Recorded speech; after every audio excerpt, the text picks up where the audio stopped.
Hello everyone and welcome back to my kitchen. Today, I'm not really in my kitchen, and that's because I'm here with someone else. Now before I show you who that other person is, I'm gonna start by telling you a little bit of what this is. This is called Rassam, as you can probably see in the name. This is a Trinidadian name though. The proper Indian name is Rassam. It is a soup made out of tamarind and a lot of pepper, especially black pepper.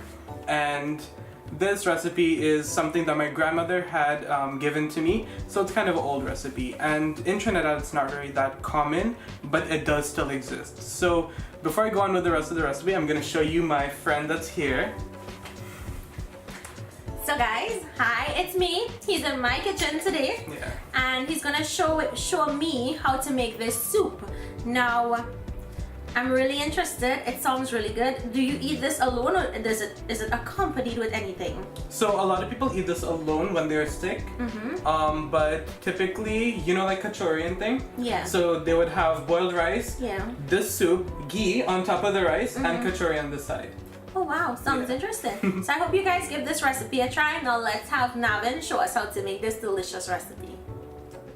So these are the ingredients I have here. I'm just gonna list them. The proper quantities are in the description. We have whole black pepper, black mustard seeds, geera seeds, carapule or curry leaves, garlic cloves, onion, and hot pepper. This is optional. We have haridi powder, and we have salt to taste. So what I'm gonna do, I'm gonna first soak the tamarind with some hot water. I'm gonna give this a few minutes, and then I'm going to mash it up and extract the juice out of it and take out the pulp and the seeds afterwards. We have about 10 or 15 pieces of tamarind here. So while the tamarind is soaking, I'm gonna begin by creating a paste of a couple of the spices. So I'm gonna go in with my whole black pepper into okri and musar, as it's called, or a mortar and pestle. We have the geera here, and I'm gonna use half of it, and you'll see why in a second. And we're gonna begin by grinding this. And you want to grind it into a fine powder? Not quite. You want it a little whole still, because that cracked kind of texture will release more flavor. Okay. So when it's kind of halfway cracked, you're gonna go in with the garlic as well. And you just want to pound this in.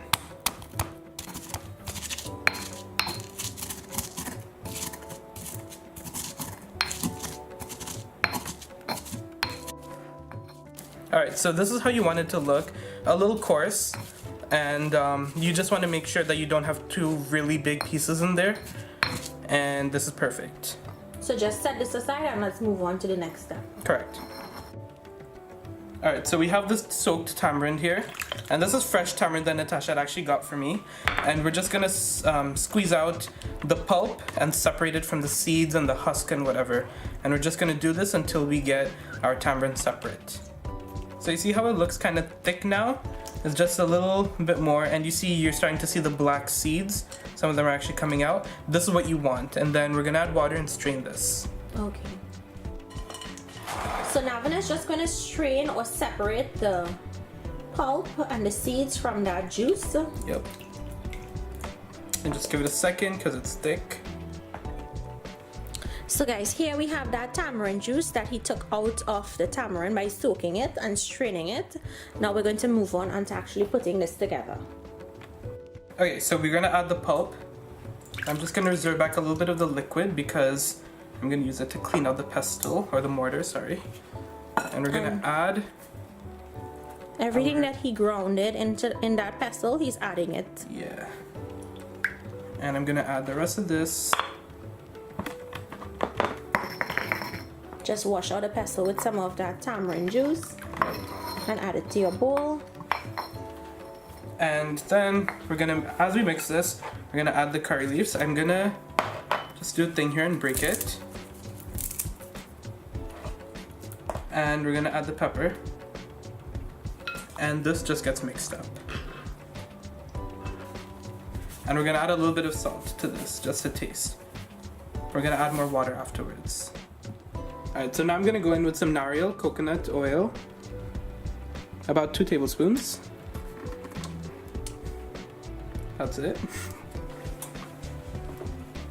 And I'm gonna make sure that the oil is just a little hot to To which we're gonna go in with the mustard and the geera seeds. And you're gonna wait till it makes a crackling kind of noise. So it's gonna start a patch? Pretty much, yeah.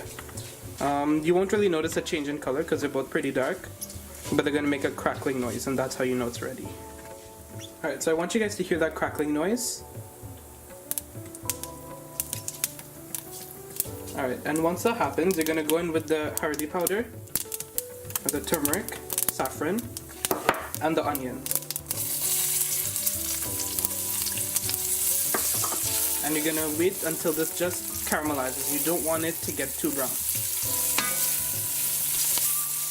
Alright, so now once the onions start to caramelize a little bit, we're gonna go in with some water.